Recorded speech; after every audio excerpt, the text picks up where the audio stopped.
Ang mga lalaki, nakakapagod din makarinig lagi ng words na pare-pareho na lang lahat ng mga lalaki. Kasi may mga kilala pa rin naman ako na seryoso at totoong magmahal. Marami yan. Ang mga lalaki, tahimik lang sila. Lagi silang walang kibo. Maski anong daldal mo, minsan wala talaga silang reaksyon. Normal lang yon, huwag kang magreklamo. Halos lahat naman ata ng lalaki ganun. Yung mga lalaki minsan insensitive, pero hindi ibig sabihin wala silang pake. Minsan kaya sila ganun, parang hindi na lang din sila masaktan. Yung mga lalaki na yan, kahit walang kibo, nasasaktan din naman sila. Hindi natin alam na kahit todong ngiti sila, kahit nasasaktan, wala silang magawa, lunok na lang lahat ng sakit. Okay na sila na yung masaktan kaysa tayong mga babae. Hindi lahat ng lalaki showy in public. Minsan, sapat na nasa'yo pinapakita na mahal ka talaga niya. Hindi naman ang buong mundo ang minamahal nila, kundi ikaw. Minsan, hindi din sila ma-effort kasi hindi naman nababase dun kung mahal mo talaga ang isang tao. Yung effort na sinasabi ko, yung mga gifts at surprises, ha? Hindi yung effort na pasayahin ka, alagaan ka at pahalagahan ka. Minsan, hindi din sila vocal sa pagmamahal nila sa'yo. Maraming boys ang ganyan. Kung minsan nakakalimutan nilang mag-I love you sa text or sa tawag, okay lang yun. Ang importante naman yung ginagawa nila na yung mga bagay kasi sinasabi nila sa'yo. Yung mga lalaking yan, nasasaktan din sila. Sa lahat ng aspeto ng buhay nila. Sa pamilya, kaibigan, sa love life.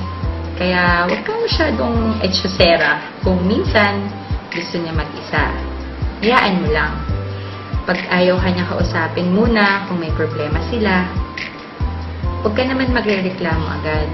Ginagawa niya yun kasi gusto niyang intindihin mo siya. Hindi niya ginagawa yun, hindi dahil hindi ka importante.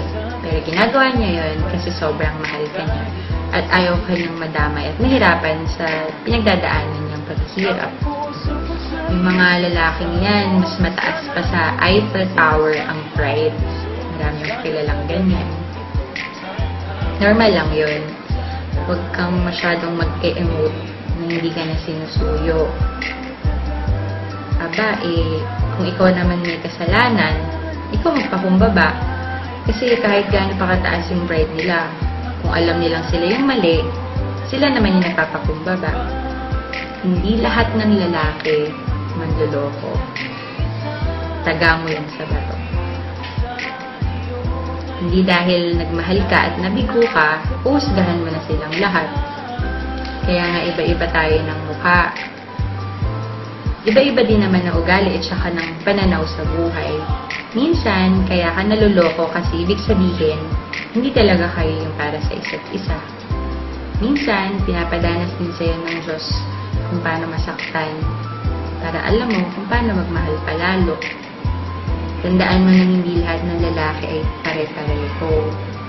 Kahit nagaano ka pa nila naloko, or gaano pa sila kagago.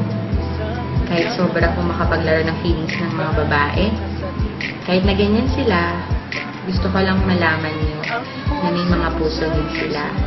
At gusto lang nila ng isang tao na iintindi sa kanila at magsistay sa tabi nila kahit na gaano pa sila kagago. Yan ang mga lalaki. Sana ay lagi kang kasama ng puso kong ito na sa'yo'y nag-uusa. Na sana nga ay